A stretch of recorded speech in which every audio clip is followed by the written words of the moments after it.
ಸಿದ್ದೇಶ್ವರ ಸ್ವಾಮಿಗಳ ಪಾದಗಳಿಗೆ ನಮಸ್ಕರಿಸಿ ಮುಖ್ಯವಾಗಿ ಇವತ್ತು I would like to welcome and thank the Honorable Minister, Union Minister of Defence who have come to this great holy place. This is a place which is a unique place which has given great opportunity to lakhs of youths in this state and the country. So I welcome you, sir, on behalf of Government of Karnataka. ಮಾನ್ಯ ಶ್ರೀ ನಮ್ಮ ಈ ಮಠದ ಶಿಷ್ಯರು ಈ ಕ್ಷೇತ್ರದ ಜನಪ್ರಿಯ ಲೋಕಸಭಾ ಸದಸ್ಯರಾದಂತ ನಮ್ಮ ಕೇಂದ್ರದ ಜಲಶಕ್ತಿ ಮತ್ತು ರೈಲ್ವೆ ಖಾತೆಯ ಮಂತ್ರಿಗಳಂತ ಮಿತ್ರ ಅಂತ ಸೋಮಣ್ಣವರೇ, ಹಿರಿಯ ಶಾಸಕರಾದಂತ ಗುಬ್ಬಿ ಶ್ರೀನಿವಾಸ್ ಅವರೇ, ಸುರೇಶ್ ಗೌಡ್ರೆ, ಜ್ಯೋತಿ ಗಣೇಶ್ ಅವರೇ, ಡಾಕ್ಟರ್ ರಂಗನಾಥ್ ಅವರೇ, ನೆಲಮಂಗಲದ ಶ್ರೀನಿವಾಸ್ ಅವರೇ, ಚಿದಾನಂದ ಗೌಡ್ರೆ ಮತ್ತು ಮುಖ್ಯವಾಗಿ ವೇದಿಕೆ ಮೇಲೆ ಕೂತಂತ ಎಲ್ಲ ಹಿರಿಯರೇ, ಕೆಳಗಡೆ ಎಲ್ಲ ಅನೇಕ ಮಠಗಳಿಂದ ಬಂದಂತ ಎಲ್ಲ ಗುರು ಹಿರಿಯರೇ, ಈ ಒಂದು ಪವಿತ್ರವಾದಂತಹ ಸಮಾರಂಭದಲ್ಲಿ ಪಾಲ್ಗೊಂಡು ಈ ಒಂದು ಭಕ್ತಿ ಸಾಗರದಲ್ಲಿ ದೇವಿಯರನ್ನ ನೆನಪು ಮಾಡಿಕೊಳ್ಳುವಂತ ಒಂದು ಭಾಗ್ಯವನ್ನು ಪಡ್ಕೊಂಡಂತ ಎಲ್ಲ ಬಂಧು ಭಗಿನಿಯರೇ, ಇದೊಂದು ಪವಿತ್ರವಾದಂತಹ ಗುರುವಂದನಾ ಕಾರ್ಯಕ್ರಮ. ನಾವು ಯಾವಾಗಲೂ ಒಂದು ಮಾತು ಹೇಳ್ತಾ ಇರ್ತೀನಿ, ಅಮ್ಮನ ನೆನಪು ಪ್ರೀತಿಯ ಮೂಲ, ಗುರುವಿನ ನೆನಪು ಜ್ಞಾನವ ಮೂಲ, ದೇವರ ನೆನಪು ಭಕ್ತಿಯ ಮೂಲ, ಈ ಮೂರರ ನೆನಪು ಮನುಷ್ಯತ್ವ ಮೂಲ, ಮನುಷ್ಯತ್ವ ಮೋಕ್ಷಕ್ಕೆ ಮೂಲ. ಹಂಗೆ ಮನುಷ್ಯತ್ವ ಅಡಿಯಲ್ಲಿ ನಾವು ನೀವೆಲ್ಲ ಸೇರಿ ಮೋಕ್ಷಕ್ಕೆ ಸೇರಬೇಕಾದ್ರೆ ಶಿವಕುಮಾರ ಸ್ವಾಮಿಗಳನ್ನ ನೆನೆಸ್ಕೊಂಡು ಅವರ ಆಚಾರ ವಿಚಾರಗಳನ್ನ ನಾವು ಮೈಗೂಡಿಸ್ಕೊಂಡು ನಾವು ಸೇರಬೇಕು ಅಂತ ಹೇಳಿ ಇವತ್ತು ನಾವೆಲ್ಲ ಇಲ್ಲಿ ಸೇರಿದ್ದೇವೆ. ಗುರುವಿನಿಂದ ನಮ್ಮ ಬಂಧುಗಳು, ಗುರುವಿನಿಂದ ನಮ್ಮ ದೈವಗಳು, ಗುರುವಿಂದ ಪುಣ್ಯದ ಜಗಕ್ಕೆಲ್ಲ, ಗುರುವಿಂದನೇ ಮುಕ್ತಿ ಅಂತ ಹೇಳಿ ಸರ್ವಜ್ಞ ಅವರು ಕೂಡ ಹೇಳಿದ್ದಾರೆ. ನಾನು ಆಗಾಗ ಇನ್ನೊಂದು ಮಾತನ್ನ ಹೇಳ್ತಾ ಇರ್ತೇನೆ. ನನಗೆ ಶ್ರೀಗಳನ್ನ ಕೊನೆಯ ದಿನಗಳಲ್ಲಿ ಚೆನ್ನೈ ಹಾಸ್ಪಿಟಲ್ ಅಲ್ಲಿ ಭೇಟಿ ಮಾಡುವಂತ ಒಂದು ಭಾಗ್ಯ ನನಗೆ ಸಿಕ್ಕಿತ್ತು.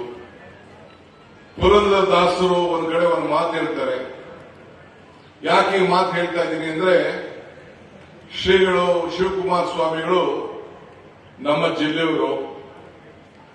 ಪುರಂದರದಾಸರ ಮಾತನ್ನು ಯಾಕೆ ನಾನು ಹೋಲಿಕೆ ಮಾಡ್ತಾ ಇದ್ದೀನಿ ಅಂತಂದ್ರೆ, ಪುರಂದರದಾಸ ಹೇಳುವಂತ ಮಾತು ಬಹಳ ಹಿರಿಯರ ಎಲ್ಲ ಕೂಡ ಇಲ್ಲಿ ಇದ್ದಾರೆ. ಇದು ಭಾಗ್ಯ, ಇದು ಭಾಗ್ಯ, ಇದು ಭಾಗ್ಯವಯ್ಯ, ಪದ್ಮನಾಭನ ಪಾದ ಭಜನೆ ಪರಮ ಸುಖವಯ್ಯ ಅಂತ ಹೇಳ್ತಾರೆ.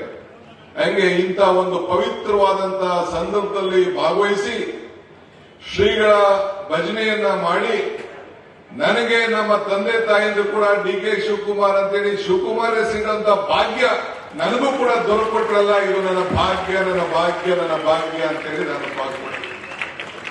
ಏನೋ ಸಂಬಂಧ ನನಗೆ ಗೊತ್ತಿಲ್ಲ. ಭಕ್ತನಿಗೂ ಭಗವಂತನಿಗೂ ವ್ಯವಹಾರ ನಡೆಯುವಂತ ಸ್ಥಳ ದೇವಾಲಯ. ಹಂಗೆ ಇವತ್ತು ನಾವೆಲ್ಲ ಒಬ್ಬ ದೇವರ ಸ್ವರೂಪಿಯನ್ನ ಸ್ಮರಿಸಿಕೊಳ್ಳುವಂತ ಭಾಗ್ಯ ಇವತ್ತು ನಮಗೆಲ್ಲ ಸಿಕ್ಕಿದೆ. ದೇಹಕ್ಕೆ ಏನಾದ್ರು ಹಸುವಾದ್ರೆ ಪ್ರಸಾದ ಬೇಡ್ತೀವಿ, ಮನಸ್ಸಿಗೆ ಹಸುವಾದ್ರೆ ಪ್ರಾರ್ಥನೆ ಬೇಡ್ತೀವಿ. ಮನುಷ್ಯನಿಗೆ ಪ್ರಯತ್ನ ವಿಫಲ ಆಗ್ಬೋದು, ಪ್ರಾರ್ಥನೆ ವಿಫಲ ಆಗಲಿಕ್ಕೆ ಸಾಧ್ಯ ಇಲ್ಲ ಅನ್ನೋದು ಕೂಡ ನನ್ನ ನಂಬಿಕೆ. ನನಗೆ ಧರ್ಮಗಳಲ್ಲಿ ಜ್ಞಾನಗಳಲ್ಲಿ ಭಗವಂತನಲ್ಲಿ ನಂಬಿಕೆ ಇಟ್ಕೊಂಡಿರೋರು. ನಾನು ಯಾವಾಗಲೂ ಹೇಳ್ತಾ ಇರ್ತೀನಿ ಇನ್ನೊಂದು ಮಾತನ್ನ, ಧರ್ಮ ಯಾವುದಾದರೂ ತತ್ವ ಒಂದೇ, ನಾಮ ನೂರಾದರೂ ದೈವ ಒಂದೇ, ಪೂಜೆ ಯಾವುದಾದರೂ ಭಕ್ತಿ ಒಂದೇ, ಕರ್ಮ ಆದಾದರೂ ನಿಷ್ಠೆ ಒಂದೇ, ದೇವರೊಬ್ಬ ನಾಮ ಅನುವು ಅಂತೇಳಿ. ಇವತ್ತು ನಮ್ಮೆಲ್ಲರೂ ಕೂಡ ಮನಸ್ಸಿಗೆ ಶಾಂತಿ ಸಿಗಬೇಕು ಅಂತೇಳಿ ಇವತ್ತು ನಮ್ಮ ಮಠಕ್ಕೆ ಬಂದು ಶ್ರೀಗಳನ್ನು ನೆನೆಸ್ಕೊಳ್ಳಿಕ್ಕೆ ನಾವೆಲ್ಲ ಇಲ್ಲಿಗೆ ಬಂದು ಸೇರಿದ್ದೇವೆ. ಶ್ರೀಗಳು ಹಾಕೊಟ್ಟಂತ ದಾರಿ, ಅವರ ಆಚಾರ ವಿಚಾರಗಳ, ಅವರು ಈ ಜಗತ್ತಿನಲ್ಲಿ ಇದ್ದಾಗ ನುಡಿದಂತ ನುಡಿಮುತ್ತುಗಳು, ಇವೆಲ್ಲ ಕೂಡ ನಮ್ಮ ಬದುಕಿಗೆ ಒಂದು ದೊಡ್ಡ ಶಕ್ತಿಯನ್ನ ತುಂಬಿ ಕೊಡುಗೆಯನ್ನು ಕೊಟ್ಟು ಹೋಗಿದ್ದಾರೆ. ನನಗೆ ನೆನಪಿದೆ, ಕೃಷ್ಣ ಅವರ ಸಂಪುಟದಲ್ಲಿ ನಾನು ಸಚಿವನಾಗಿದ್ದೆ. ಒಂದಿನ ಮಠಕ್ಕೆ ಬಂದಿದ್ದು, ಇಲ್ಲಿ ಮಠಕ್ಕೆ ಬಂದು ಇಲ್ಲಿ ನಡೀತಾ ಇರುವಂತ ಅನ್ನದಾಸೋಹ ಬಗ್ಗೆ ವ್ಯಾಖ್ಯಾನ ನಡೀತು, ಚರ್ಚೆ ನಡೀತು.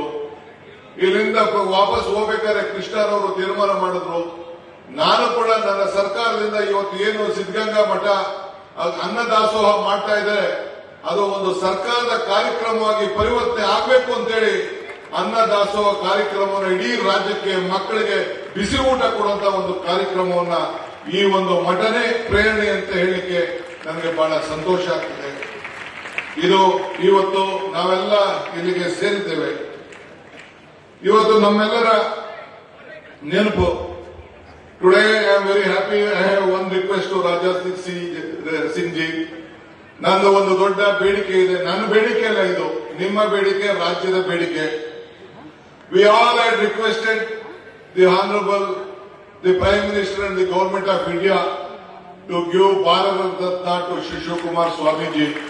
This is a great one request on behalf of Government of Karnataka and all the people of the state, because ನೂರಾರು ಜನ, ಲಕ್ಷಾಂತರ ಜನ ರತ್ನಗಳನ್ನ, ಮುತ್ತುಗಳನ್ನ ಈ ಮಠದಿಂದ ತಯಾರು ಮಾಡಿ ಅಕ್ಷರ, ಅನ್ನ, ಜ್ಞಾನ, ಸಂಸ್ಕಾರ, ಧರ್ಮ ಇವೆಲ್ಲ ಕೂಡ ಬೋಧನೆಯನ್ನು ಮಾಡಿ ಕೊಟ್ಟು ಮನುಷ್ಯವನ್ನ ರೂಪವನ್ನ ಮಾಡಿದಂತ ಒಂದು ಪವಿತ್ರವಾದಂತಹ ಸ್ಥಳ.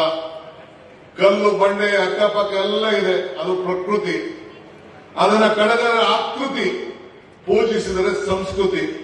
ಹಂಗೆ ಪೂಜೆಯನ್ನ ಮಾಡಲಿಕ್ಕೆ ನೂರಾರು ಜನ, ಸಾವಿರಾರು ಜನ, ಲಕ್ಷಾಂತರ ಮಂದಿಗಳನ್ನ ತಯಾರು ಮಾಡಿದಂತ ಇದೊಂದು ಪವಿತ್ರವಾದಂತಹ ಕ್ಷೇತ್ರ.